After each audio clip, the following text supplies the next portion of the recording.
എല്ലാവർക്കും നമസ്കാരം. ഞാൻ ഇന്നിവിടെ സംസാരിക്കാൻ പോകുന്നത് ഡിജിറ്റൽ ഇന്ത്യ എന്നതിനെ കുറിച്ചാണ്. ഇന്ത്യയെ സാങ്കേതിക വിദ്യയുടെ സഹായത്തിൽ ഉന്നത നിലയിലെത്തിക്കുക എന്നതാണ് ഡിജിറ്റൽ ഇന്ത്യയുടെ ലക്ഷ്യമെന്ന് പറയുന്നത്. അപ്പോൾ ഡിജിറ്റൽ ഇന്ത്യ 2015 സ്ഥാപിതമായത്. അതിൻ്റെ മറ്റൊരു ലക്ഷ്യമെന്ന് പറയുന്നത് നമ്മുടെ ഇന്ത്യയിലുള്ള ജനങ്ങളെ ഡിജിറ്റൽ ഉപകരണങ്ങളെ കുറിച്ച് കൂടുതൽ അറിയിക്കുകയും അങ്ങനെ അവർക്ക് പുതിയ പുതിയ ഡിജിറ്റൽ ഉപകരണങ്ങൾ ഉണ്ടാക്കാനുള്ള ഐഡിയ വരുത്താനുമാണ് ഡിജിറ്റൽ ഇന്ത്യയുടെ പ്രധാന ലക്ഷ്യമെന്ന് പറയുന്നത്. ഇപ്പോൾ നമുക്കറിയാം, ഇപ്പോൾ നമ്മുടെ ലോകം എന്ന് പറയുന്നത് ഡിജിറ്റൽ ലോകമാണ്. അപ്പോൾ ഈ ലോകത്ത് നമ്മുടെ ഇന്ത്യക്കാരും അതോടൊപ്പം വളരണം എന്ന ലക്ഷ്യം കൂടിയുണ്ട്. നമുക്കറിയാം, നമ്മളിപ്പോൾ ഉപയോഗിക്കുന്ന എല്ലാ ഉപകരണങ്ങളും ശാസ്ത്രത്തിൻ്റെ വലിയൊരു വളർച്ച തന്നെയാണ്. പണ്ടത്തെ കാലത്ത് നമുക്കിപ്പോൾ KSEBയുടെ കാര്യം തന്നെ എടുത്തു നോക്കുകയാണെങ്കിൽ, പണ്ടത്തെ കാലത്ത് ലൈനിൽ നിന്നും ക്യൂ നിന്നുമൊക്കെ ആയിരുന്നു നമ്മൾ ബില്ലടച്ചുകൊണ്ടിരുന്നത്. പക്ഷേ എങ്കിൽ ഇപ്പോഴത്തെ ഡിജിറ്റൽ ലോകത്തോട്ട് വരികയാണെങ്കിലോ, ഇപ്പോൾ നമുക്ക് മൊബൈൽ ഫോണിലും ലാപ്ടോപ്പിലും ഡെസ്ക്ടോപ്പിലും ഒക്കെ ഇപ്പോൾ നമുക്ക് ഓൺലൈനായി പേയ്മെൻറ്റ് ചെയ്യാൻ പറ്റുന്നു. അപ്പോൾ നമ്മുടെ സമയമാണ് ഇതിലൂടെ ലാഭിക്കാൻ കഴിയുന്നത്.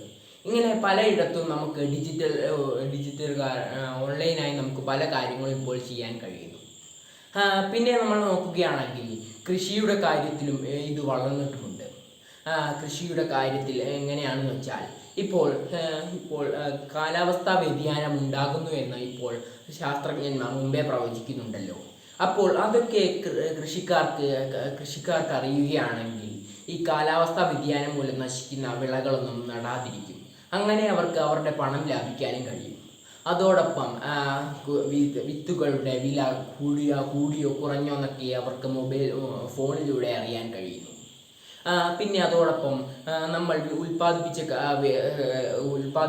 വിഭവത്തിന് ഇപ്പോൾ മാർക്കറ്റിൽ എത്ര വിലയുണ്ടെന്നും അറിയാൻ കഴിയുന്നു. അങ്ങനെ കൂടിയത് എവിടെയാണോ അവിടെ പോയി വിറ്റ് അവർക്ക് കൂടുതൽ പൈസ ഉണ്ടാക്കാനും ഇത് ലാഭമാകുന്നു. അപ്പോൾ ഇത് കൃഷിയിടത്തും വളരെയധികം ഉപകാരപ്രദമാകുന്നു.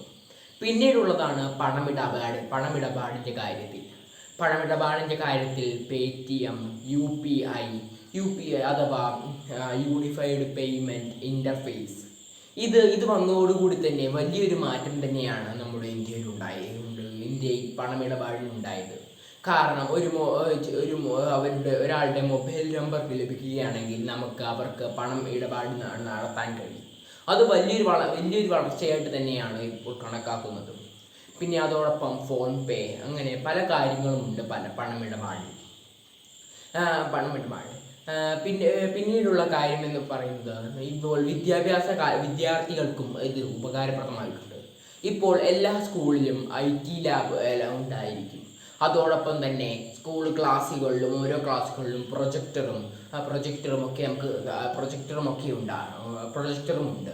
അത് കുട്ടികൾക്ക് കണ്ടുകൊണ്ട് പഠിക്കാനും അത് പെട്ടെന്ന് മനസ്സിലിരിക്കാനും ഒക്കെ ഉപകാരപ്രദമായ ഒന്ന് തന്നെയാണ് പ്രൊജക്ടർ എന്ന് പറയുന്നത്.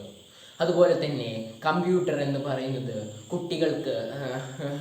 കുട്ടികൾക്ക് കുറേ അറിവ് അതിൽ നിന്നും ലഭിക്കുന്നുണ്ട്.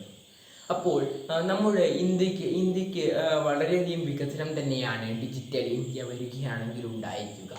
നമ്മൾ നോക്കുകയാണെങ്കിൽ തപാൽ എന്നത് മാറി ഇപ്പോൾ നമുക്കറിയാം ഡിജിപിൻ എന്നതിലോട്ട് മാറിയിരിക്കുകയാണ്.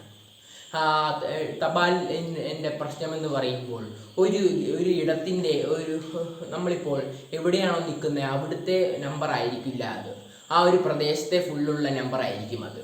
പക്ഷേ എങ്കിൽ ഡിജിപിൻ വന്നതോടുകൂടി തന്നെ ഒരു പ്രദേശത്തുള്ള നമ്പർ നമുക്ക് ലഭിക്കും.